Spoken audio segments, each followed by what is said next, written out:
सबसे पहले तो मैं शुक्रिया अदा करूँगी दानियाल हुसैन का, उनकी वालदा का, उनकी बहनों का और जितनी भी लड़कियां यहाँ पर नज़र आ रही हैं उन सब का कि उन्होंने इतना बेहतरीन प्रोग्राम अरेंज किया आप सब के लिए।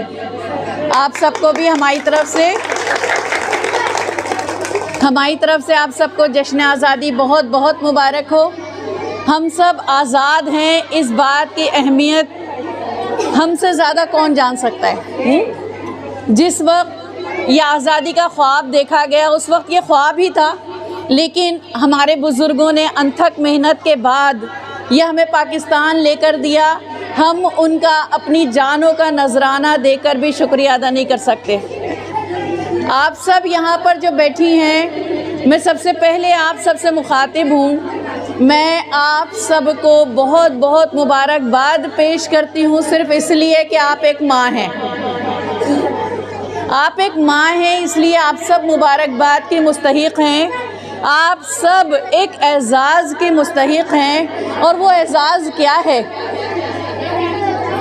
वो एज़ाज़ क्या है? वो एज़ाज़ ये है कि अल्लाह ताला ने अपनी तख्लीक़ में आपको शामिल किया। किसी भी इंसान को, किसी भी जानदार को तख्लीक़ करना सिर्फ़ और सिर्फ अल्लाह को ज़ेब देता है, लेकिन अल्लाह ताला ने इस सिफ़त में आप सबको शामिल रखा। इस बात के लिए आप सब मुबारकबाद की मुस्तहिक़ हैं। अपने लिए तालियां बजाइए। दूसरा एज़ाज़ जो अल्लाह ताला ने उतारा वो ये उतारा कि आपके और मेरे कदमों के नीचे जन्नत रखी। एक माँ के कदमों के नीचे जन्नत रखना और इस बात को समझना और इस बात की अहमियत को समझना, ये बहुत बड़ी सिफत की बात है। अल्लाह ताला ने कहा, जब अल्लाह ताला ने मोहब्बत की बात की तो अल्लाह ताला ने बताया कि मैं अपने बंदों से 70 माहों से ज़्यादा मोहब्बत करता हूँ। इसका मतलब क्या हुआ? इसका मतलब ये हुआ कि अल्लाह ताला ने आपकी मोहब्बत को तस्लीम किया। अल्लाह ताला ने न सिर्फ आपकी मोहब्बत को तस्लीम किया, बल्कि आपकी मोहब्बत को बतौर दलील ज़माने के सामने रखा कि देखो, जैसे कि एक माँ मोहब्बत करती है, मैं भी वैसे ही अपने बंदों से मोहब्बत करता हूँ। कितने बड़े एज़ाज़ की बात है आप सबके लिए। अपने लिए तालियां बजाइए। मेरी बहनों, माँ होना एक बहुत बड़े एज़ाज़ की बात है। अल्लाह ताला ने अपनी तख्लीक़ में आपको शामिल किया, अपनी सिफ़त में आपको शामिल किया, अपनी मोहब्बत में आपको शामिल किया और इस मोहब्बत को दलील के तौर पर आपके सामने रखा। आपको अपने साथ शामिल किया कि जैसे ये एक माँ अपने बच्चे से मोहब्बत करती है, ऐसे अल्लाह ताला अपने बंदों से मोहब्बत करता है। छोटी बात नहीं है, बहुत बड़ा एज़ाज़ है। लेकिन क्या ये एज़ाज़ ऐसे ही मिल जाएगा? एज़ाज़ हासिल करना बड़ी बात नहीं होती, बल्कि उस एज़ाज़ को बरकरार रखना बड़ी बात होती है। मेरी बात समझ रहे हैं आप लोग? एज़ाज़ हासिल करना बड़ी बात नहीं होती, बल्कि उस एज़ाज़ को बरकरार रखना बड़ी बात होती है। हज़रत अली रज़ी अल्लाह ताला अन्हु का कौल है कि वो ये कहते हैं कि इस्लाम को सबसे ज़्यादा जिस चीज़ ने नुकसान पहुंचाया वो तरबियत का फुक़दान है, या तरबियत की कमी है। अब अल्लाह ताला ने आपको माँ बनाया, माँ बनाने के बाद उसने आपको छोड़ नहीं दिया। माँ बनाने के बाद वो ये कहता है कि मैं आपसे सवाल पूछूंगा, आपको अपने सामने खड़ा करूंगा और आपसे सवाल पूछूंगा। मेरी बात सुन रही हैं आप सब? अल्लाह ताला कहता है जिसको भी मैंने माँ बनाया है, अल्लाह ताला कहता है जिसको भी मैंने माँ बनाया है, मैं उसको अपने सामने खड़ा करूंगा और उससे सवाल पूछूंगा। वो सवाल क्या होगा? वो सवाल ये होगा कि मैंने आपके घर में नेमत भी उतारी थी और मैंने आपके घर में रहमत भी उतारी थी, आपने उसके साथ क्या सलूक किया? नेमत क्या है? आपके बेटे। और रहमत क्या है? आपकी बेटियां। रहमत का सवाल नहीं होगा, रहमत वो बेतहाशा उतारता है। रहमत का सवाल नहीं होगा। सवाल किसके बारे में होगा? अल्लाह ताला कहता है मैं तुमसे पूछूंगा नेमतों के बारे में, मैं तुमसे नेमतों के बारे में सवाल करूंगा। अब हर माँ झोली फैला फैला के कहती है या अल्लाह मुझे बेटा दे, कहती है ना या अल्लाह मुझे बेटा दे। अब उसको पता होना चाहिए कि बेटा एक नेमत है और इस नेमत की जवाबदेही होगी, इस नेमत के बारे में पूछा जाएगा। मैंने तुम्हारे घर में नेमत उतारी थी, तुमने इसके साथ क्या किया? अल्लाह ताला कुरान पाक में कहता है या अय्युहल्लज़ीना आमनू कू अनफुसकुम व अहलीकुम नारा। ए प्यारे मुसलमानों, ए ईमान लाने वालों, अपने अहलो अयाल को आग से बचाओ। अब आग से हम कैसे बचाएंगे? आग से कैसे बचाएंगे? उनको बेहतरीन मुसलमान बना के। अब हम बेहतरीन मुसलमान उनको कैसे बना सकते हैं? जब तक हम खुद बेहतरीन मुसलमान नहीं बनेंगे, अपने बच्चों को कैसे बेहतरीन मुसलमान बना सकते हैं? तो सबसे पहली जिम्मेदारी क्या होगी? खुद इल्म सीखना, खुद दीन को सीखना। सबसे पहली जिम्मेदारी ये है कि आप दीन को सीखने का एहतमाम करें। आप खुद ये जानें कि मैं भी एक मुसलमान हूँ और अल्लाह ताला ने मुझसे भी सवाल पूछना है। किस बारे में? इस्लाम के बारे में, आपके अपने बारे में, आपके दीन के बारे में और आपके बच्चों के बारे में। अब हम ये देखते हैं, मैंने ये देखा कि इतनी प्यारी टीम, मैं पहले भी आई थी आप लोगों के बच्चों को देखने जब यहाँ क्लासेस लगी हुई थी। दानियाल और उसकी बहनों ने जो मेहनत की है, अनथक मेहनत की है, उसकी मैं बेतहाशा तारीफ़ करती हूँ। आप सब ने अपने बच्चों को यहाँ भेजने का एहतमाम किया, बहुत अच्छी बात है।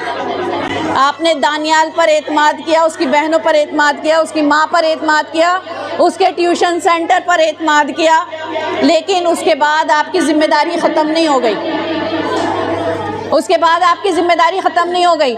आप बच्चों को यहाँ भेजते हैं, उसके बाद आपने ये देखना है कि बच्चा क्या सीख कर वापस आया, और फिर उस काम में उनका हाथ बटाना है। किसका हाथ बटाना है? दानियाल का और उसकी टीम का, उस ट्यूशन सेंटर का, कि बच्चा जो पढ़ के गया है। हदीस में आता है कि आप सल्लल्लाहु अलैहि वसल्लम ने फरमाया, हर शख्स निगरान है और हर शख्स से उसकी रइयत के बारे में सवाल होगा। यानी हर औरत राई है, राई, और उससे उसकी रइयत के बारे में सवाल होगा। अब आप ये कहेंगे कि बाप से क्यों नहीं होगा? बाप से भी सवाल होगा, लेकिन अल्लाह ताला ने बाप को दूसरा मनसब दिया है। बाप के ज़िम्मे ये लगाया है कि वो जाए और हलाल रिस्क कमा कर लाए सख्त मेहनत के बाद। ठीक है, वो हलाल रिस्क के लिए तगोदो करता है, मेहनत करता है, लेकिन माँ का काम क्या है? माँ की गोद से शुरू होता है माँ का काम। ठीक है, माँ का काम उसकी गोद से शुरू होता है। माँ तरबियत करती है अपने बच्चे की, माँ उसके साथ रहती है हर लम्हे। उसके अंदर जो जज्बाती बदलाव आता है उसको एक माँ पहचान सकती है। सही बात है? जो बच्चे के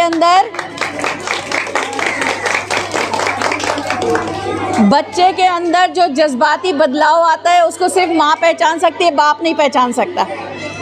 तो माँ को एक कड़ी नज़र रखनी है कि मेरा बच्चा किसके साथ ज़्यादा खुश रहता है, मेरा बच्चा किन लोगों के साथ टाइम गुजारना पसंद करता है, मेरे बच्चे के अंदर क्या तब्दीलियाँ आ रही हैं। अगर उसके पास कहीं से पैसा आ रहा है तो वो कहाँ से आ रहा है? ये सब काम किसके हैं? ये सब काम एक माँ के हैं। ठीक है, माँ के काम घर के अंदर बच्चे की तरबियत करना है और बस। आप सल्लल्लाहु अलैहि वसल्लम ने फरमाया, जो औरत 5 वक्त की नमाज पढ़े, माह रमज़ान के रोज़े रखे, इस्तिताअत हो तो हज करे, अपने शौहर को खुश रखे, वो जन्नत के जिस दरवाज़े से चाहेगी जन्नत में दाखिल हो जाएगी। कोई मुश्किल काम है माओं के लिए? कोई मुश्किल काम है 5 वक्त की नमाज़ पढ़ना? यार माह रमज़ान के रोज़े रखना, आप कहेंगी हम तो सब काम करते हैं, हम भी करते हैं, है ना, हम तो ये सब काम करते हैं। लेकिन सबसे अहम काम है अपने घर के माहौल को बेहतरीन रखना। आप चाहते हैं आपका बच्चा घर के अंदर रुके, आप चाहते हैं आपका बच्चा घर के अंदर रुके, बाहर ना जाए क्योंकि बाहर माहौल ख़राब है, तो आपको लाजिम ये चाहिए कि आप घर के अंदर का माहौल खुशगवार रखें। जब आप अपने घर के अंदर का माहौल खुशगवार रखेंगी तो आपका बच्चा आपके साथ रहना पसंद करेगा, वो घर से बाहर जाना पसंद नहीं करेगा, है ना। अब होता क्या है कि हमारे घर के अंदर इतने लड़ाई झगड़े होते हैं, इतने लड़ाई झगड़े होते हैं कि बच्चा बाहर जाना पसंद करता है, वो घर में रुकना पसंद नहीं करता। अगर मैं माँओं से पूछूं आप क्यों झगड़ा करती हैं, आप कहेंगी मेरा शौहर ख़राब है, मेरा शौहर मेरा साथ नहीं देता, वो कमा कर नहीं लाता, है ना, या वो बिला वजह गुस्सा करता है, या वो मुझे पसंद नहीं करता, या वो मेरी तमाम बातों से मुत्तफ़िक़ नहीं होता। यही बात है ना, आप यही कहेंगी, मेरी तमाम बातों से मुत्तफ़िक़ नहीं होता, तो आप जन्नत में नहीं रह रही हैं। आप जन्नत में नहीं रह रही हैं कि आपको आपकी पसंद का माहौल मिले। आप अभी जन्नत बना रही हैं। बात समझ में आ रही है?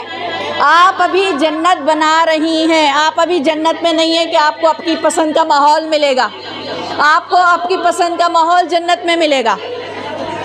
उसके लिए आपको जन्नत बनानी पड़ेगी, उसके लिए आपको पुले सरात से गुज़रना पड़ेगा। ये हमने बचपन से सुना है, हमने बचपन से सुना है पुले सरात से गुज़रे बग़ैर किसी को जन्नत नहीं मिलेगी, बचपन से सुना है। तो ये हमारी ज़िंदगियां हमारा पुले सिरात हैं, ये हमारी ज़िंदगियां हमारा पुले सिरात हैं। कहीं पर आग होगी, कहीं पर कांटे होंगे, कहीं पर धक्के होंगे, कहीं पर अंधेरा होगा, होगा या नहीं? कहीं पर आग होगी, कहीं पर कांटे होंगे, कहीं पर अंधेरा होगा। इस सब से निमट कर आपको अपनी जन्नत में दाखिल होना है। तो आप अभी इसी चीज़ से निमट रही हैं। कभी आपको धक्के मिलेंगे, कभी आपको कांटे मिलेंगे, हर वक्त फूल नहीं मिलेंगे। हर वक्त फूल कब मिलेंगे? जन्नत में मिलेंगे। जन्नत आप अभी बना रही हैं। अब आपकी मर्जी है, आप अपने आप को इस पुल के हवाले करके अंधेरों में गिर जाएं, या आप इन अंधेरों को अपने लिए रोशनी समझते हुए इस पुल को क्रॉस करके जन्नत में दाखिल हो जाएं। चॉइस आपकी है, पसंद आपकी है। ये 60 साल में अंधेरे भुगतने हैं और दायमी जन्नत लेनी है, या इस और दायमी अंधेरों में जाना है? इस 60 साल में जन्नत लेनी है और दायमी अंधेरों में जाना है, हमेशगी के अंधेरों में जाना है। पसंद आपकी अपनी है। आप इस रास्ते को अपने लिए इम्तहान समझें। हर एक का इम्तहान मुख्तलिफ है, हर एक अपनी जगह पर इम्तहान दे रहा है। आप भी अपनी जगह पर इम्तहान दे रही हैं। वो इम्तहान कौन सा है? अपने बच्चे को बेहतरीन माहौल देना और अपने शौहर को खुश रखना। ये इम्तहान है आपका। इसमें जितने ज़्यादा नंबर हासिल करेंगी उतनी खूबसूरत जन्नत में दाखिल हो जाएंगी। मानती हैं आप ये बात? मानती हैं ना ये बात? अब आपने क्या करना है? अपने बच्चे को झगड़ों वाला माहौल देना है, गालम गलोच देनी है, अपने बच्चे को जहालत के अंधेरों में डालना है, अपने शौहर से हर वक्त लड़ाई झगड़े करते रहना है, हर वक्त गुस्से वाला माहौल रखना है। आप बताइए आपकी क्या पसंद है? आप बताइए आपकी क्या पसंद है?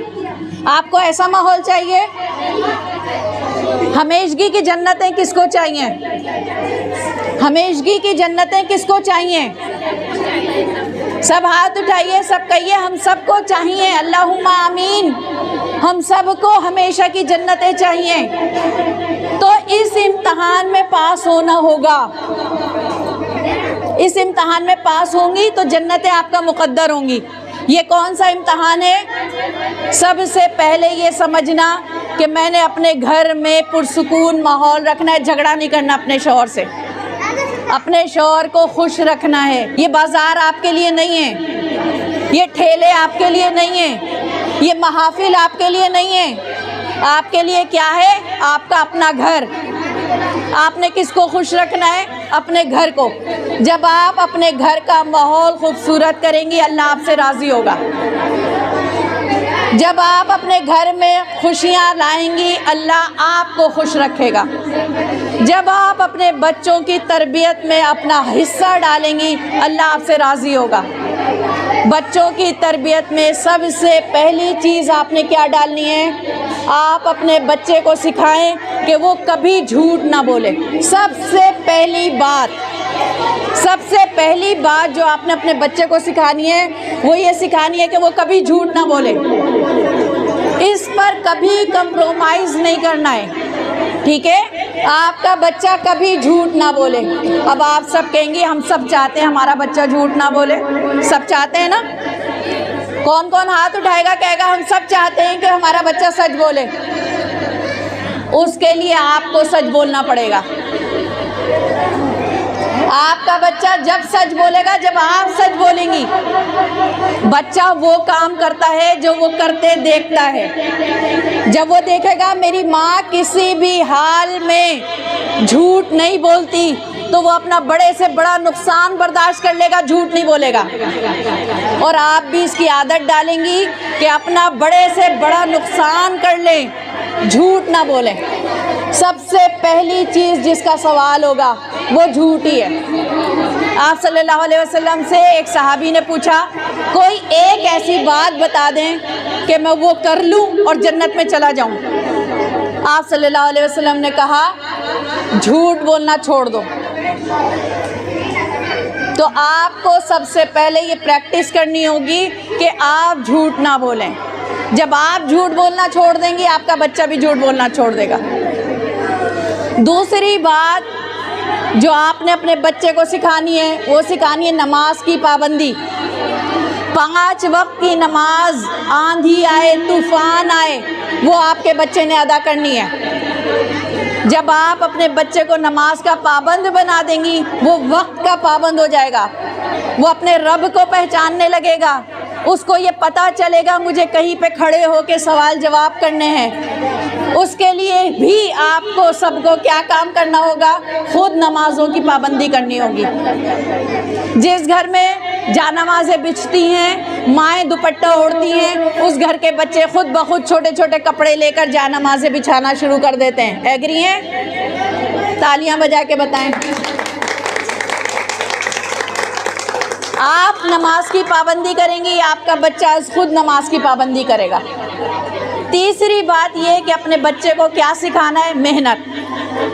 बच्चा जो कुछ पढ़ के जाएगा उसको कम से कम 2 घंटे दोबारा से पढ़वाना है। जो भी यहाँ से पढ़ के जाएगा 2 घंटे वो बच्चा कम से कम दोबारा पढ़ेगा, ठीक है? इसमें मेहनत की आदत डालें। बच्चे को मेहनत करना सिखाएंगी, बच्चा कहीं पर नाकाम नहीं होगा। बच्चे को मेहनत करना सिखाएं, बच्चे को मेहनत करना सिखाएंगी, बच्चा आपका कामयाब होगा, ज़िंदगी के हर इम्तहान में कामयाब होगा। और आखिरी चीज़ है वो है बड़ों की खिदमत। आप अगर अपने सास ससुर से परेशान रहेंगी, अपने बच्चे के सामने कहती रहेंगी ये बुढ़ा, ये बुढ़ी, ये मुझे तंग करते हैं, ये मुझे परेशान करते हैं, आपका बच्चा कभी अपने बुज़ुर्गों की इज़्ज़त नहीं करेगा, ठीक है? आपने अपने बच्चे को सिखाना है। वो आज अपने दादी दादा की इज़्ज़त नहीं करेगा, कल आपकी और आपके मियाँ की इज़्ज़त नहीं करेगा। आपको अपने बच्चे को सिखाना है कि खिदमत खल्क़ होती क्या चीज़ है, ठीक है? आपने अपने बच्चे को सिखाना है कि बड़ों की खिदमत की कैसे जाती है। आप अपने सास ससुर की खिदमत करेंगे, अल्लाह आपसे राज़ी हो जाएगा, अल्लाह आपको जन्नतों में दाखिल करेगा, है ना? तो ये इतना बड़ा सौदा तो नहीं है, इतना बड़ा सौदा तो नहीं है जन्नत के एवज़। इसके बदले में आप अपने सास ससुर की खिदमत करेंगे, उसके बदले में आपको जन्नत मिलेगी। मुश्किल बात तो नहीं है। है ना। तो बच्चे को ये याद दहानी करवाना कि बड़ों की खिदमत में ही असल जन्नत है, ये आप खुद करके दिखाएंगी, या आप खुद करके दिखाएंगी, ठीक है। आपने देखा कि बहुत सारी चीज़ों के पीछे सिर्फ़ और सिर्फ एक माँ खड़ी है। आपने देखा एक माँ की जद्दोजहद एक बच्चे को बहुत बेहतरीन मकाम पर पहुँचाती है। आज मैं आपके साथ